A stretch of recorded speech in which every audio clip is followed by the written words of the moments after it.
kids' health, I'm obsessed with losing. I fucking love losing.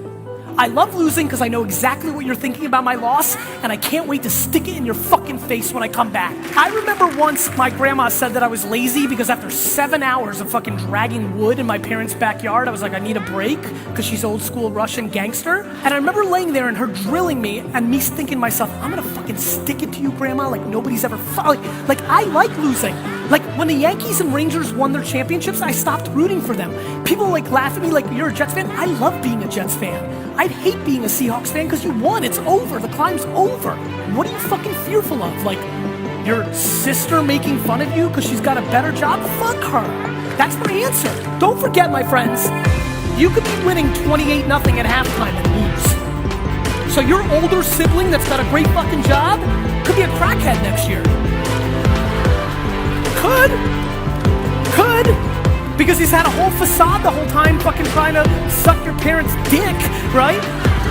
And he's actually insecure inside and something went wrong at the office and he starts fucking doing coke on the side. Like, guys, don't you understand how this is played? This is real. I'm being serious. Who gives a shit if you're losing when you're in college? You got 80 fucking years to stick it to them, bro. I recommend fucking up on purpose. I'm being serious. It's so much better to like eliminate expectations from the get. Then you're playing with house money. If you're scared of other people's opinion, fuck up on purpose, then everybody thinks you suck shit, then it's all upside. Everybody's like, I'm telling you, I'm not joking. By the way, maybe that's what happened to me. Maybe what happened to me was because I got D's and F's and every teacher and every friend's parent thought I was gonna be a loser. There was no entrepreneurship in the 80s. That wasn't a conversation. I didn't even know what the fucking word meant. And the first time I heard it, it meant that you were kind of like a loser, like, and didn't do anything. Like, education was the only thing. Maybe the advice I'm giving you, man, is based on what happened to me, which was because I sucked so bad at school, and that's the only way that we were graded back then, that all expectations were goose egg for me, and all of it was upside, so I was liberated to play in the fucking machine and just went on straight fucking offense and fucking won. So go fuck up. My name is Chris.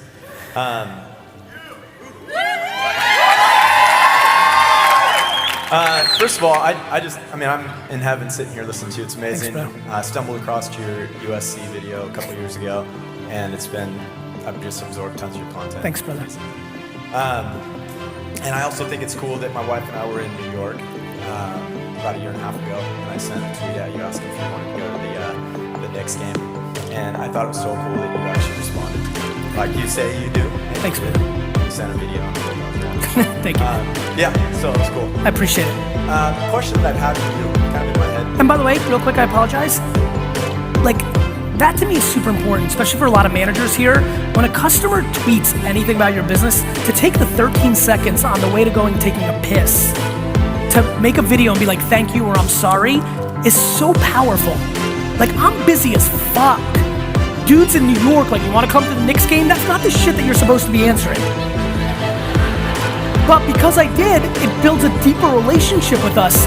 He's like, fuck, that's like, it's just real.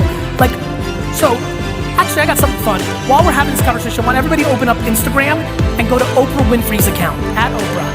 And I want you to scroll all the way down to her first photo ever. I want you to look at it while I'm giving this point. I'm sitting with her and I'm putting Oprah on Instagram. I'm in a room with Oprah fucking Winfrey, and I'm like, Oprah, Instagram, it's gonna be important, right? And she's like, I'm trying to explain to her why it's so important to reply to people. And I go to her, when you were doing your show at the height of your popularity, when you guys would stop and reset the cameras, right? I'm like, did you ever look at anybody in the audience? And she's like, yeah. And I was like, did you ever smile or wink at anybody? She's like, yeah. I'm like, do you know that they've been telling that story for the last 15 years? It matters, man. Depth versus width.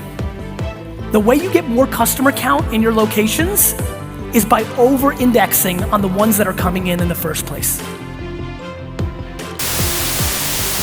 You just asked a real important question. Something I really hope people can understand. It's gonna be really real. Please pay attention to this one thing. The only way I've seen, now that I'm older, that you can build confidence is if you surround yourself with people that are optimistic. It's just super real. It's super hard what I'm about to say to you. Everybody in this room needs to cut out as much of the noise and time with people that are negative and spend as much time with people that are positive. And I'm not talking about positive as like, there's people in the toughest situations that are optimistic and positive, and there's the people that have the most in the world that are pessimistic and negative. This isn't where you're at or what you got. This are the people that you're sitting with at school, on the bus, the shelter, here, right now. Are they saying how shitty everything is?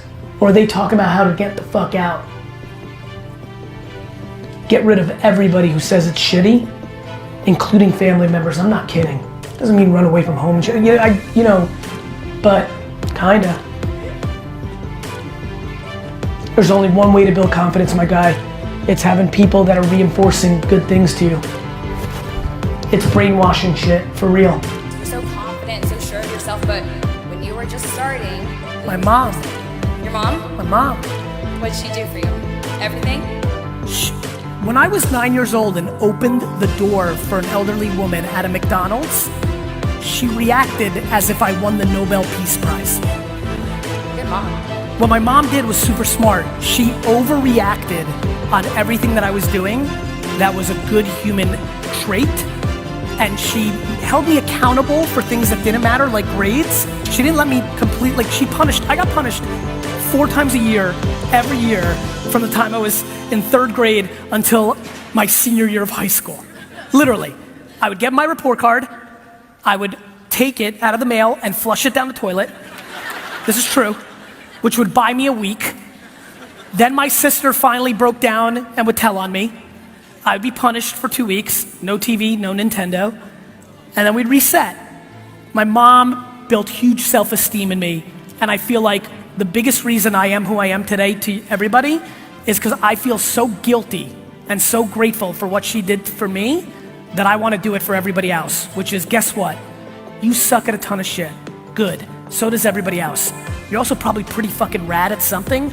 Try as many things as possible until you figure out what you're rad at and you like, and go fucking do that for the rest of your life and stop giving a fuck about everybody else. Insecurity is the seed that creates all these issues.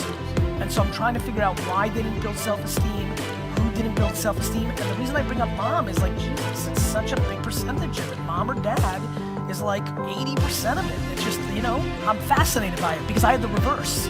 I'm so perfectly parented by my mother, I'm unstoppable. I feel guilty that I'm so emotionally grounded and strong. That's why I'm giving it to you. Like, what do you think's happening up here? I feel guilty that I have it so good mentally. There's nothing anybody can do to my mental state. It's insane. I am so weird, guys. Like nothing hits, it's like I'm numb. And so I go right to the core. I do it when I see it sometimes. I'm like, hey, you are unbelievable and you think you're shit. That's bad. We need to talk about this. Tell me everything about your childhood. And I just go there and, sometimes you get a little break sometimes, but what's really fun is they start thinking about it and it changes behavior.